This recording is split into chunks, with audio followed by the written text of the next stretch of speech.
Assalamualaikum warahmatullahi wabarakatuh. Bismillahirrahmanirrahim. Alhamdulillahi rabbil alamin.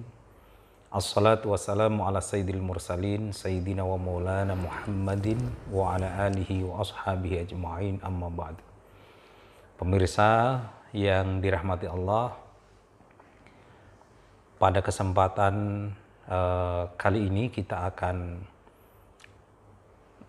memberikan informasi terkait dengan kiat sukses belajar di Al-Azhar, Kairo, Mesir. Sebagaimana yang kita ketahui, Al-Azhar adalah perguruan tinggi Islam ternama di dunia yang darinya keluar para alumni yang menjadi tokoh dan pemimpin-pemimpin bangsa, juga tokoh-tokoh agama. Dan oleh karena itu banyak sekali para calon mahasiswa dari seluruh dunia yang ingin berkuliah di Al-Azhar.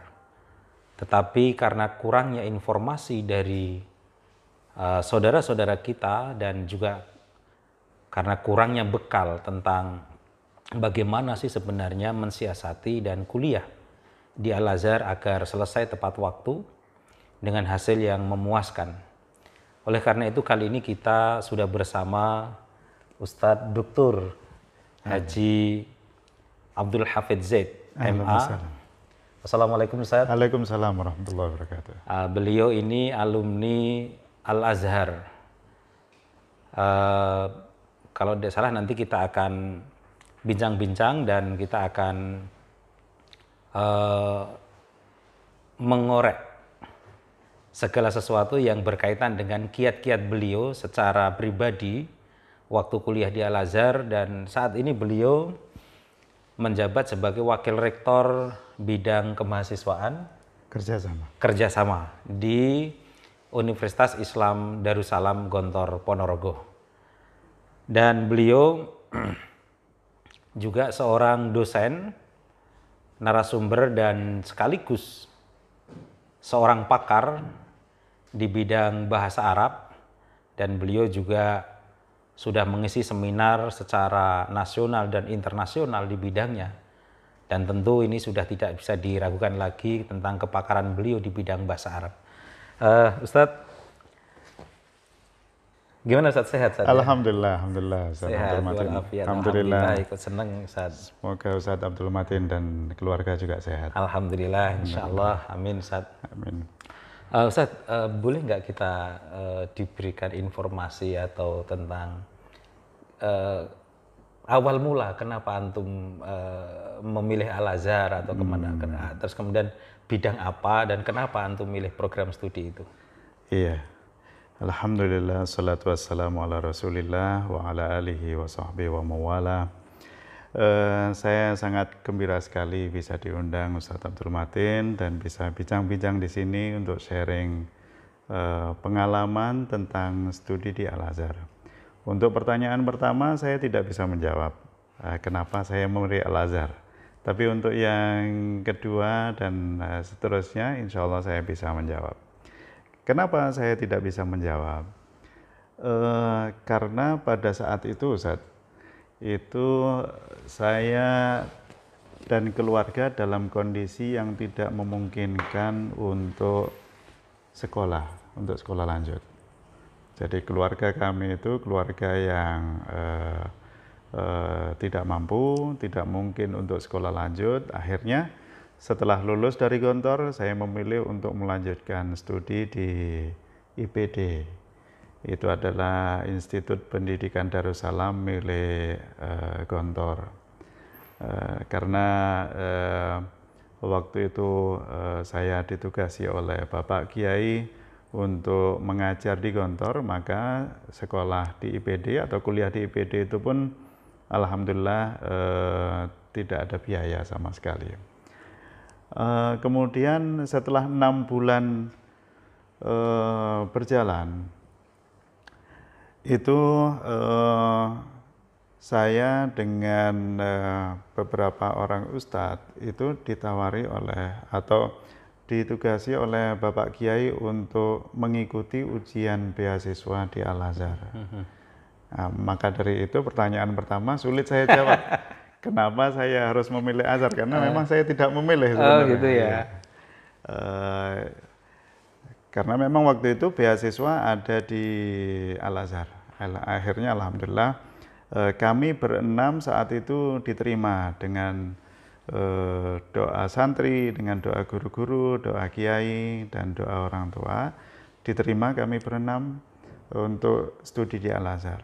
Nah, untuk pertanyaan kedua saya bisa menjawab. Kenapa memilih Fakultas Bahasa Arab? Karena memang sejak awal sekolah di Gontor, saya memang suka sekali dengan materi-materi bahasa Arab atau bahasa Inggris, materi kebahasaan. Intinya saya sangat suka sekali. Karenanya saya tidak ambil atau tidak pikir panjang, saya langsung memilih Fakultas Bahasa Arab di sana. Begitu, Ustaz. Baik, terima kasih, Ustaz. Artinya kalau Ustadz berangkat ke Mesir dengan lulus seleksi, kan artinya Ustadz ini prestasinya bukan sembarangan. Ya, saya tadi juga sempat bincang-bincang sama beliau bahwa beliau di Gontor ini kelasnya B terus, itu kelas tertinggi. Dari kelas 1 sampai kelas 6 B terus, kemudian sempat menjadi Ustadz di Gontor sejak lulus saja. Lulus, Terus kemudian lulus seleksi dari sekian banyak orang tentu. Apalagi saingannya bukan hanya di Gontor saja, itu juga dari banyak dan beliau termasuk yang masuk dalam seleksi itu. Alhamdulillah ya.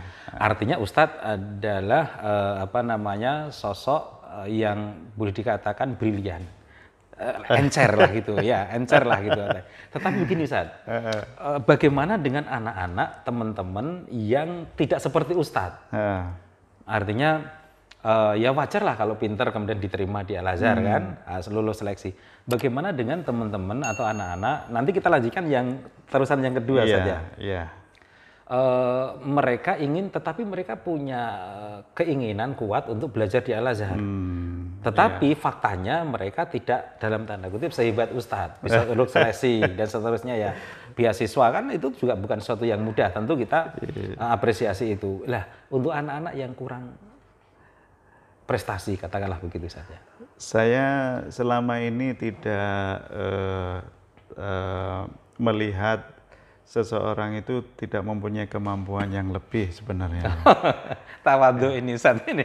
Jadi saya lulus itu mungkin bukan karena saya memang lebih pandai dari kontestan yang lain, dari awardee yang lain. Tetapi mungkin dari taufik, dari doa orang tua, dan tentunya yang paling utama setelah doa dan taufik itu adalah kerja keras, saya kira. Saat ke sana, saat di Jakarta, kami tidak tahu apa yang akan diujikan. Kami tidak tahu. Jadi intinya dari semua peserta yang mengikuti ini beasiswa ini, seleksi beasiswa ini, mereka datang ke sana hanya berbekal apa yang pernah diketahui saja. Dan itu ujiannya, tesnya juga dasar-dasar, mungkin doa, sholat, dan kemudian bahasa Arabnya juga dasar, jamaknya, kitab, kutub, dan lain sebagainya. Dengan banyaknya kontestan yang mengikuti seleksi dan dengan soal yang tidak bisa ditebak dan ternyata soalnya juga sederhana, antum semuanya insya Allah bisa. Itu faktor taufik dan faktor doa itu saya kira sangat penting sekali. Gitu saja. Jadi bukan karena saya pandai, semuanya insya Allah anak Indonesia itu pandai dan bisa mengikuti seleksi ini. Baik, jadi beliau tetap tawadhu. Tawadhu itu rendah hati. Tetapi sebenarnya bagus juga Ustaz. Artinya tetap ada peluang Ustaz ya untuk teman-teman yang mohon maaf misalnya kelasnya tidak selalu tinggi gitu ya, tidak semua selalu punya peluang. Artinya ada peluang bagi setiap anak, bagi setiap teman yang mau ke Mesir. Dengan syarat apa tadi Ustaz? Kerja keras, doa, dan tawakal. Tapi tawakal itu setelah kerja keras dan doa. Itu saya kira menarik sekali. Sudah 10 menit? Kok cepet banget ya? Karena basa-basinya terlalu banyak.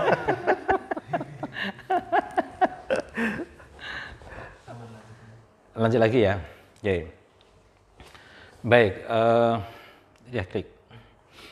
Jadi untuk bahasa Arab, Ustaz, secara khusus berarti antum kalau beasiswa dari Indonesia, itu terus di sananya bagaimana, Ustaz? Sebelum kita masuk ke program studi bahasa Arab. Sebelum masuk program studi bahasa Arab, kalau dulu tidak ada kelas persiapan bahasa seperti sekarang.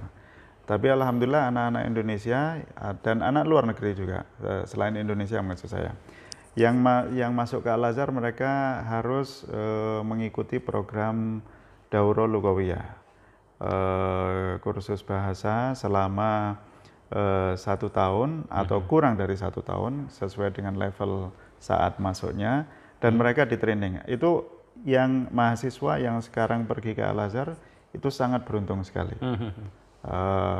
Kami dulu masuk kelas itu sama sekali tidak memahami apa yang dikatakan oleh dosen karena kami tidak terbiasa mendengar itu. Tapi kalau mahasiswa yang sekarang ke sana dan peluang beasiswa sangat banyak sekali di mana-mana, itu mereka mendapatkan porsi latihan sebelum masuk kuliah. Nah, Ustaz, tadi menarik ya, ada kalimat kami belum mendengar sebelumnya. Nah, bahasa Arab yang kita pelajari di Indonesia, Ustaz, misalnya kawan-kawan yang mungkin di MAN-PK atau kemudian di MAN atau di pesantren-pesantren yang lain, kalau mungkin antum di Gontor karena sudah terbiasa begitu, itu pun juga masih mengatakan belum pernah kami dengar. Betul. Itu maksudnya apa itu, Ustaz? Maksudnya adalah tidak semua dosen yang ada di sana itu menerangkan pelajaran dengan bahasa fusha. Oh, bahasa resmi ya? Bahasa resmi. Jadi bahasa Al-Quran yang biasa kita baca di Al-Quran. Mereka memakai bahasa pasaran, bahasa Mesir. Nah, itu yang membuat kita kesulitan. Saya masuk kuliah Fakultas Bahasa Arab itu pun dosen-dosennya sebagian besar juga menggunakan bahasa pasaran itu. Oh gitu. Contoh kecil, Ustaz? Contoh kecil. Iya, misalnya yang waktu itu betul-betul membuat antum kaget gitu ya. Membuat kaget. Ya kalau Contoh bahasa 1-2 kata aja kira-kira. 1-2 kata ya baulak baulak gitu. Itu apa artinya, Ustaz? Kalau dalam bahasa resminya, fushanya adalah aqululak. Aqululak Gitu. ya, aqululak. Bahasa Indonesianya? Bahasa Indonesianya saya katakan tadi atau saya katakan bahwa gitu ya. Itu salah satu ya. Dan itu kita memang di Indonesia nggak kenal, Ustaz ya. Kita di Indonesia tidak kenal karena memang itu bahasa Mesir. Oh gitu. Iya. Nah, untuk bisa mengikuti perkuliahan tadi, Ustaz, dengan bahasa katakanlah itu sebagian dosen yang menggunakan itu, untuk bisa mengikuti itu kira-kira berapa bulan, berapa tahun, Ustaz? Untuk berapa bulan dan berapa tahunnya ini tergantung usaha mahasiswanya. Oke. Jadi selama mahasiswa itu di sana tidak hanya bergaul dengan orang Indonesia saja, banyak bergaul dengan orang Mesir, orang mahasiswa asing yang lain, maka bahasa amiyah itu akan cepat terserap. Itu triknya, Ustaz ya? Iya. Jangan kumpul dengan orang Indonesia meskipun sudah sampai Mesir. Artinya jangan terlalu banyak berkumpul dengan orang Indonesia. Betul. Nanti jatuhnya ngomong bahasa Indonesia saja. Ngomongnya bahasa Indonesia, bukan cuma bahasa Indonesia, bahasa daerah. Bahasa daerah. Yang Jawa kumpul sama orang Jawa, nanti jatuhnya balik ke Jawa lagi. Betul. Pinternya bukan pinter bahasa Arab, malah bahasa Jawa. Bahasa Jawa.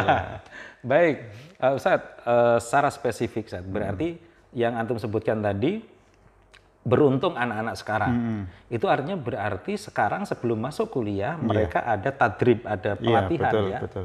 Itu gimana, Ustaz?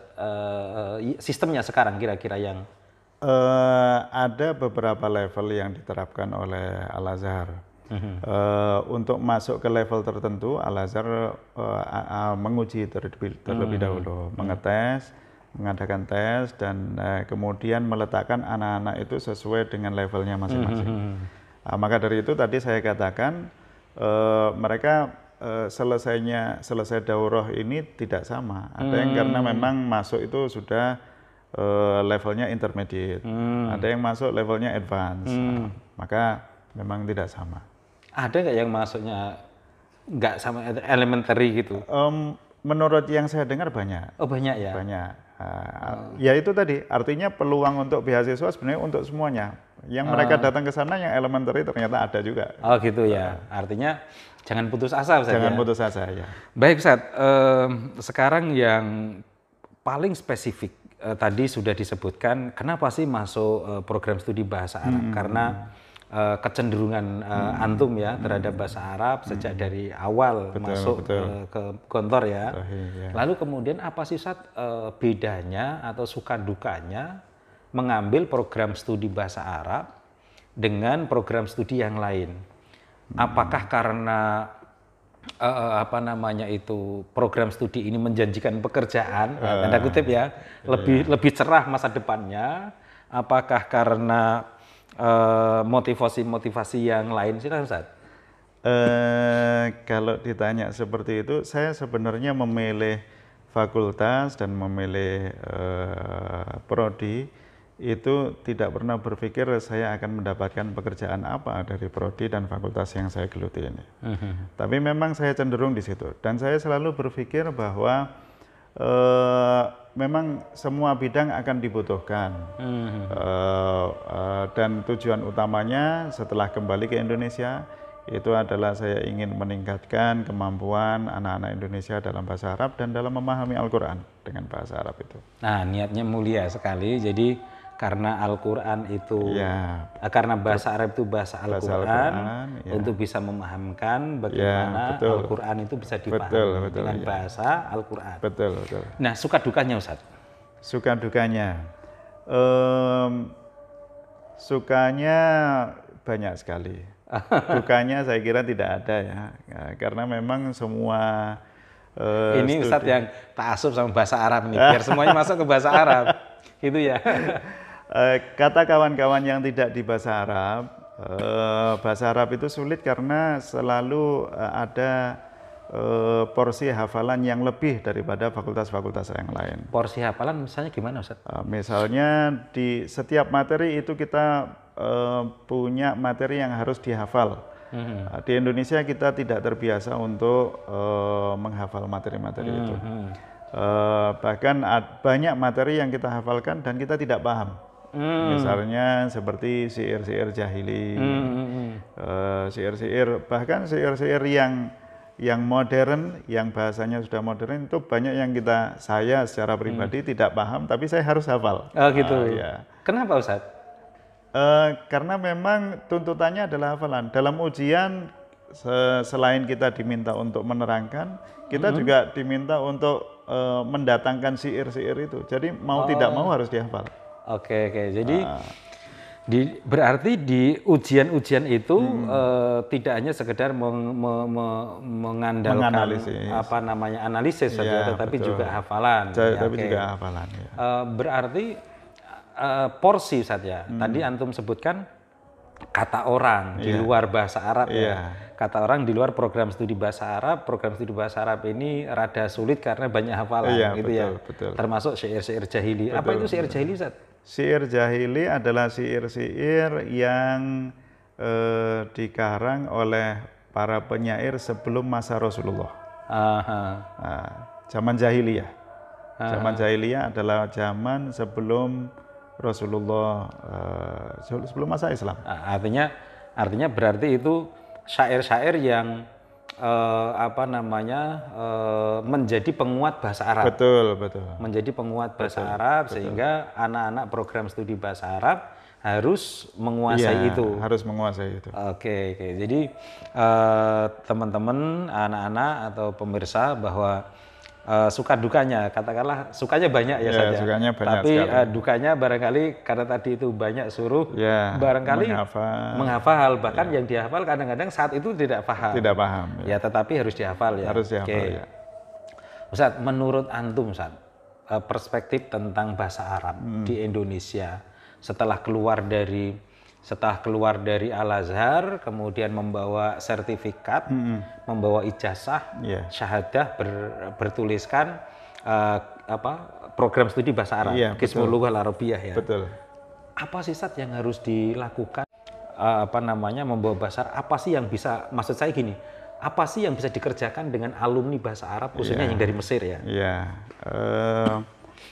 Bahasa Arab bagi orang Indonesia masih dianggap sebagai bahasa agama saja, bahasa agama saja.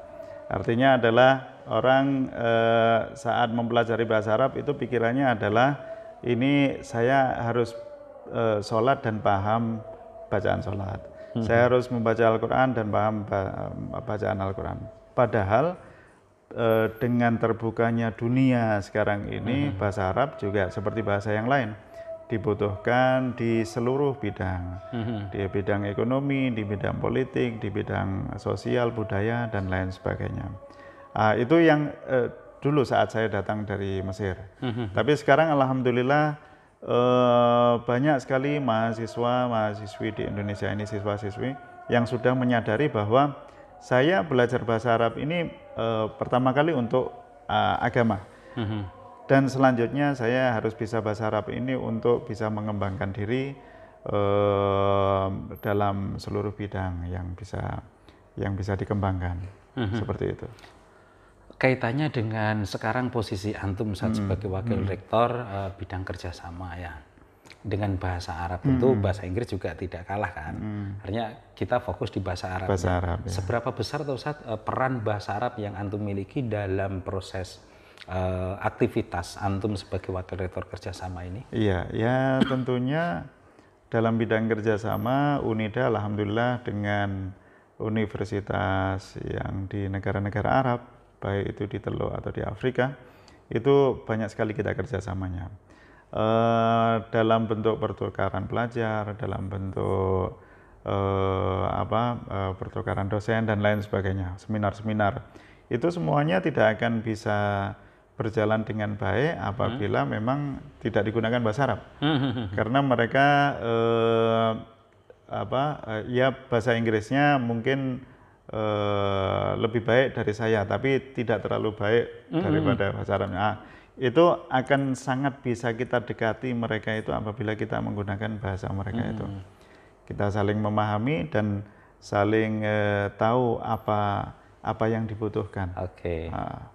Jadi UNIDA ini banyak sekali yang saya lihat tadi saja, itu banyak sekali melakukan hubungan kerjasama, baik itu student exchange maupun lecturer exchange ya. Jadi artinya antum sebagai wakil rektor bidang kerjasama bahasa Arab menemukan tempatnya ya ketika lari, katakanlah ketika lari atau ketika berkiblat ke Timur Tengah misalnya, baik itu. Bukan hanya Timur Tengah, gitu? Iya.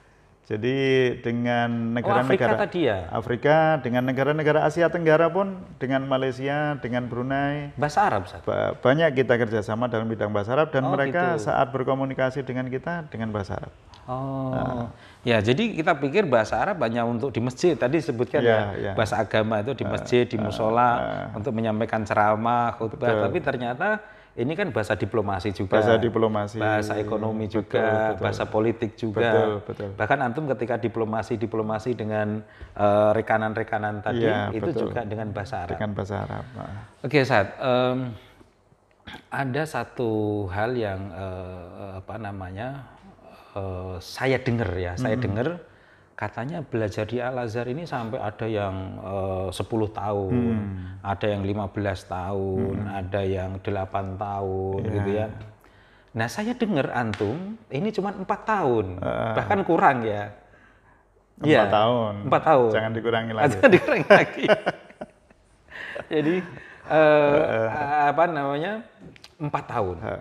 Itu kan artinya antum tidak naik kelas ya. Alhamdulillah ya. Tidak pernah nunggak gitu ya. Alhamdulillah. Kiatnya apa sih Ustaz?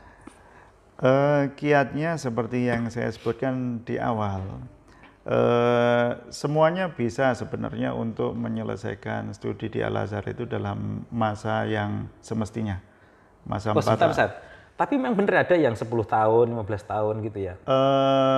Ada 15 tahun saya tidak tahu, tapi yang 10 tahun mungkin ada ya. Ada saat itu. Tapi kalau saat-saat ini saya kira mahasiswa sudah sangat bagus sekali yang datang ke sana dan rajin, sehingga prestasi mereka naik. Tapi intinya prestasi mereka naik adalah karena kerja keras, karena dorongan dari pemerintah, dalam hal ini KBRI juga sangat bagus sekali dengan memberikan beasiswa atau dengan memberikan suntikan-suntikan motivasi dan lain sebagainya, sehingga saya dengar sekarang alhamdulillah bukan Al-Azhar menjadi mudah materinya, tetapi memang anak-anak sekarang motivasinya lebih tinggi. Jadi mahasiswa sekarang yang akan datang ke sana, ya kuncinya hanya satu untuk bisa selesai tepat waktu, yaitu kerja keras. Ba'da taufik minallahi ta'ala, setelah taufik dari Allah dan setelah doa dari semuanya, terutama orang tua. Oke, artinya tetap dibutuhkan kerja keras. Kerja keras. Dan gini Ustaz, di negara orang dengan pressure, tekanan yang luar biasa untuk menghafal tadi ya, kan tentu ada kejenuhan, ada kejenuhan dan seterusnya. Bagaimana Ustaz mensikapi, mohon maaf, sementara di dalam kejenuhan ini kita tidak punya orang tua yang di dekat kita, yang siap untuk mendampingi kita atau mengingatkan kita untuk belajar. Tentu sebagai mahasiswa ya hidup kita kan gitu kan. Lah bagaimana sih saat kita mengatur diri kita sendiri, yang pengalaman antum dulu sehingga bisa betul-betul selesai tepat waktu gitu. Iya, kita memang jauh dari orang tua, tapi kita punya sahabat-sahabat di sana. Kita punya orang-orang yang cocok dengan kita, itu sangat perlu sekali. Saat datang ke sana kita memang harus mencari orang-orang yang cocok dengan kita sehingga kita bisa berkawan dengan mereka. Yang kedua adalah saat di sana kita harus berusaha untuk mencari kegiatan-kegiatan yang memang sesuai dengan kecenderungan kita. Memang materi kuliah bisa jadi sangat membosankan, tapi di sana ada puluhan mungkin ratusan kegiatan yang bisa membuat kita beralih dari kegiatan kuliah menjadi kegiatan yang lain, tapi masih mempunyai manfaat. Relasi, ya. Manfaat yang sangat. Saya dengar dari kawan-kawan yang ada di Mesir sekarang. Di Mesir sekarang ada halaqah ilmiah, ada halaqah untuk tahfidz Quran, ada itu mahasiswa yang datang ke sana bisa memilih apa yang cocok dengan saya. Itu yang membuat kejenuhan mungkin akan sedikit berkurang. Di samping memang peran sahabat sangat penting sekali. Nah sekarang gini Ustaz, tadi disebutkan selain juga peran pribadi saja, peran pribadi artinya berangkat dari diri sendiri tentu saja. Kalau yang saya ambil dari apa yang antum sampaikan tadi, selain dari diri sendiri Ustaz, selain dari sendiri ada memilih kawan yang bagus atau yang baik, yang cocok, yang bisa saling membangun ya. Dari kedutaan tadi disebutkan bentuk-bentuknya kayak apa Ustaz? Pendampingan dari kedutaan kira-kira? Ya kedutaan paling tidak dulu waktu saya di sana itu mengusahakan beasiswa. Akhirnya ada beasiswa dari IJMI, dari yang Hayat Auqaf yang milik Kuwait itu dan lain sebagainya. Itu peran KBRI sangat besar sekali. Di samping juga memang Bapak Dubes dan kemudian Adikbud itu sering memberikan motivasi kepada kita, dan untuk akhir-akhir ini saya dengar kegiatan-kegiatan KBRI untuk memotivasi mahasiswa untuk cepat selesai dan pulang itu dengan bekal ilmu yang sangat banyak, itu kegiatannya sangat banyak sekali dari KBRI. Kita memang sangat dibantu sekali. Oke, Ustaz. Sebelum kita akhiri, Ustaz. Ya. Ketika kita mengalami kesulitan ya, artinya kesulitan di sana, terus kemudian kita selain kepada teman, kepada kedutaan, kesulitan-kesulitan apalagi yang kemungkinan saja, kemungkinan timbul atau tantangan apa yang kemungkinan timbul bagi anak-anak atau teman-teman yang ingin ke sana, Ustaz? Bayangannya dulu misalnya kangen rumah itu pasti ya. Tetapi kan bukan itu maksud saya. Tantangan apa selain tadi kurang menguasai bahasa gitu? Saat di sana itu ya? Iya, secara sosial Ustaz kira-kira. Ya, kita mempunyai budaya yang berbeda dengan orang Arab. Menurut saya orang Arab memang tabiatnya keras dan lain sebagainya. Kalau tabiat orang Indonesia itu lebih lembut, maka banyak sekali hal-hal yang mungkin tidak sesuai dengan kita. Tapi kita menyikapi hal itu dengan positif saja, karena memang kita diciptakan ya berbeda-beda. Iya, ya, betul. Berbeda-beda. Mereka seperti itu karena mungkin lingkungannya adalah lingkungan yang panas dan lain sebagainya. Kita di sini di tropis seperti ini. Mereka banyak sekali, kalau orang Arab mengatakan nas toyibun, orang-orang baik itu sangat banyak sekali. Kita bisa berkawan dengan mereka dan kembali kepada mereka saat ada kesulitan, itu kita sangat dibantu sekali. Bahkan saat saya di sana dulu tahun 93 sampai 2003, itu tahun 98 seperti kita ketahui ada krisis moneter. Saat itu orang Mesir Masya Allah berbondong-bondong membantu kita orang-orang Indonesia dengan berbagai macam bantuan. Artinya kerasnya mereka itu ya memang tabiat saja, tetapi mereka sebenarnya hatinya hendak saja. Ya, hatinya hendak. Apalagi saya dengar di Mesir itu bagi para pencari ilmu mereka sangat baik Ustaz ya. Oh ya, mereka sangat baik sekali untuk anak-anak yang mahasiswa. Dan tidak perlu khawatir ya Ustaz. Tidak perlu khawatir insya Allah ya. Baik, untuk orang Indonesia sendiri Ustaz. Untuk orang Indonesia sendiri selain tidak ada khawatiran karena sebenarnya mereka hanya tabiat ya. Tetapi juga apa sih Ustaz yang perlu disiapkan secara mandiri, secara pribadi bagi anak-anak yang mau berangkat ke sana? Apakah harus mempersiapkan uang? Apakah harus mempersiapkan apa gitu? Apakah mental? Apakah bisa jadi karena di Indonesia begini? Apakah budayanya berbeda gitu? Iya. Sebelum berangkat ke sana, tentunya kita perlu banyak mencari tahu tentang Mesir, masyarakat Mesir, betul, budaya Mesir dan lain sebagainya. Bagaimana mereka bermuamalah dengan mahasiswa, seperti yang kita bicarakan pada sore hari ini itu pemirsa bisa mencari tahu juga dari yang lain-lain agar sebelum berangkat ke sana memang sudah siap secara mental dan juga secara finansial. Mungkin bisa ditanya kawan-kawan kita yang baru pulang dari Mesir, bagaimana, apa yang harus, seberapa besar biaya hidup yang ada di sana, itu mungkin perlu disiapkan. Jauh nggak Ustaz bedanya biaya di Mesir dengan di Indonesia? Tidak jauh menurut saya. Itu mungkin seperti biaya yang kita hidup di Surabaya atau di Jakarta. Oh gitu ya, artinya sama dengan biaya hidup di kota-kota besar lainnya ya. Betul.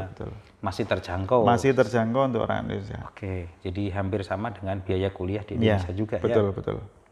Baik, kalau biaya kuliah lain. Oh, biaya kuliah lain. Biaya kuliah di Al-Azhar sangat mungkin bisa dikatakan bukan sangat murah, tetapi bisa dikatakan mungkin bilbalas ya. Bilbalas. Bilbalas itu artinya free of charge. Gratis artinya ya. Gratisan. Iya.